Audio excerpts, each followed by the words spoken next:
Barry and Honey Sherman were found dead in their home in Toronto on December 15th, 2017. The investigation continues into the shocking deaths of a pharmaceutical billionaire and his wife. It's pretty rare for people of this wealth to be murdered, and in fact, Barry and Honey Sherman were among the wealthiest people ever to be murdered. What we don't know is who did it.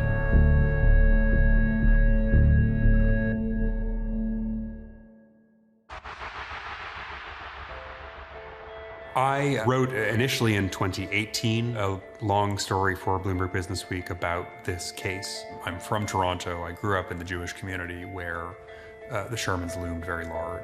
I was very vaguely acquainted with the family, so of course I was interested. The reason I came back to it was there was a lot of new information, and we now know a great deal more than we did in 2018. We still don't know the central answer of who done it. Who was responsible for this heinous crime. Barry was the founder and chairman of a company called Apotex, a very large generic pharmaceutical manufacturer that filled something like 1 in 5 prescriptions in the country. They were worth several $billion.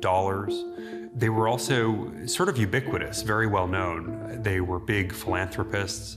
For decades, Honey and I have both felt the commitment to do what we could for the community. She does all the community service work. She's been chair of just about everything. And my time is better spent doing what I can to try to earn money so I can write the checks. Fair and equitable. Fair and equitable. The Shermans, despite being extremely wealthy, lived very modest lives. They flew economy. Barry drove a series of kind of rattling cars. They would open the door for anyone who knocked. They did not live in fear, and frankly, they had no reason to, until, of course, they did. Shocking news. The founder of Canadian drug giant Apotex, Barry Sherman, and his wife Honey have been found dead in their York Mills mansion. The circumstances of their death appear suspicious. The manner in which they were found was bizarre. They were found in their basement where they had an indoor swimming pool. Their bodies held up by belts that had been wrapped around their necks. So a pretty gruesome scene, as you can imagine. Forensic officers combed the billionaire's home looking for something, anything that may determine who killed Barry Sherman and his wife Honey.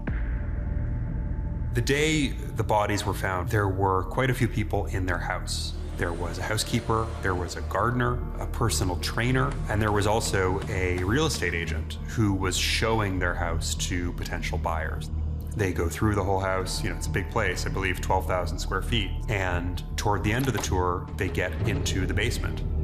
She walks into the pool room and sees in the sort of dim light her clients, Barry and Honey Sherman, on the pool deck, sort of slumped and attached to the railing with these leather belts. And it's clear to everyone that they're dead. The police were treating this as a possible murder-suicide.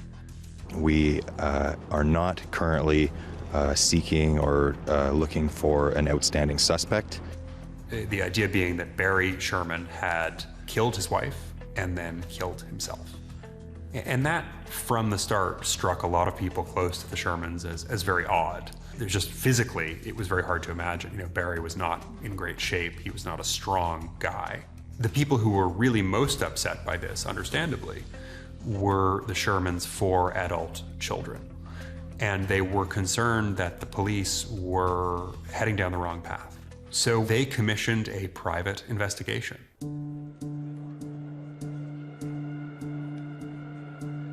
First priority was getting a second autopsy done, and that found forensic evidence. Strongly suggested that this was, in fact, a double homicide. New details this hour on the deaths of Toronto billionaires Barry and Honey Sherman. There were markings on Barry Sherman's wrists, which seemed to indicate that his hands had been bound at some point. There were actually 2 sets of marks on the Shermans' necks. So obviously there's a mark from the belt. But there was also another marking, a narrower one, and that looked like it could have been from a cord or a rope. But That wasn't found at the scene. So the implication, of course, being that they were strangled and then moved. The private team reported their findings to the police immediately. It became clear that they were both murdered, and the Toronto Police Service should not have drawn any conclusion which suggested self-inflicted injuries. However, it takes about a month for the police to actually meet with the pathologist who the private team had hired. A couple of days later, the senior officer gives a press conference. We believe now we have sufficient evidence to describe this as a double homicide investigation, and that both Honey and Barry Sherman were in fact targeted.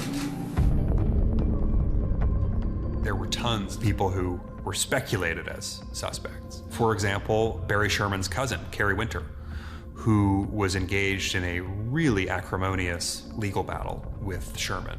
He cared about one thing: money, making lots of it, and not caring who he destroyed. And in fact, a judge threw out the claim in September of 2017, so not long before the murders. This timing was suspicious to everyone. I was betrayed. My cousin hurt me, and now I want to hurt him. As you can imagine, this got the police pretty interested in him, but there was just no evidence tying him to the crime. There are the Shermans' children who inherited the entire fortune. They became, at a stroke, billionaires. So of the 4 kids, there are 3 girls, 1 boy.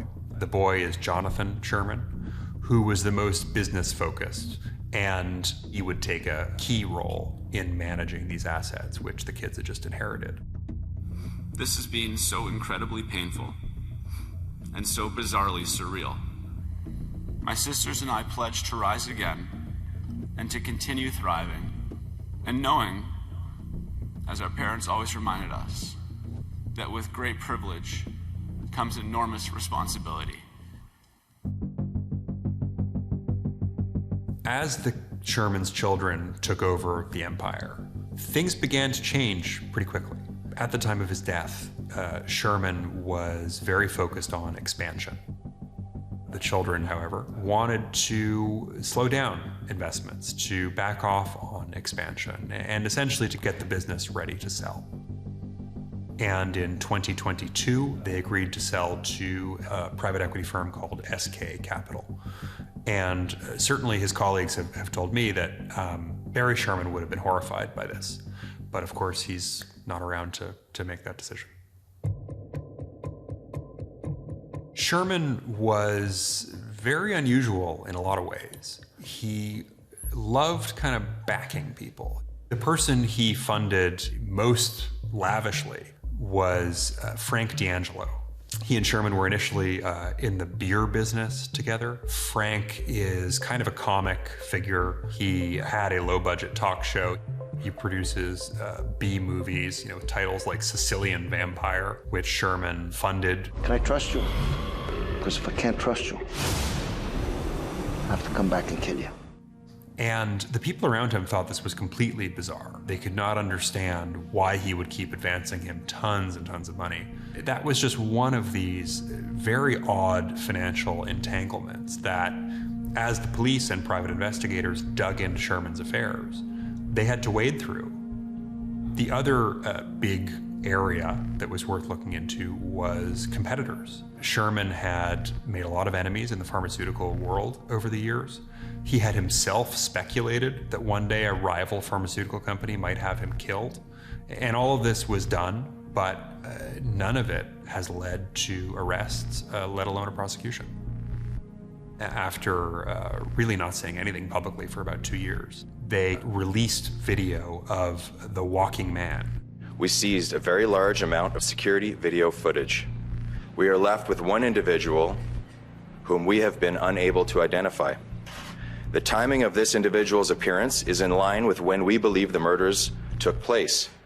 Based on this evidence, we're classifying this individual as a suspect. Why did it take you 4 years to release this video? We undertook these investigative steps to identify this individual, and now having gotten to the point where we have not been able to do so, this is now the prudent time to release this to the public and seek the public's assistance. We don't know if releasing this footage earlier would have had some benefit. It is striking that the police were in possession of this footage in 2018. We're dealing with an intensely secretive law enforcement culture. The default is to say nothing, and that is largely what has happened in this case. Who would have a motive to kill both Barry and his wife? You could imagine, for example, in some business dispute that had gone horribly wrong, he might be a target, but why also target her? The other thing that I think really has been very confusing for a lot of people who've looked at this is the method. You would think, a bullet does the job perfectly well, but no, they were strangled, which is painful, intimate, not what you would imagine, for example, a hitman employing. We are 5 years on now, and there have been no arrests, let alone any charges. The whodunit, the central mystery here remains completely unsolved.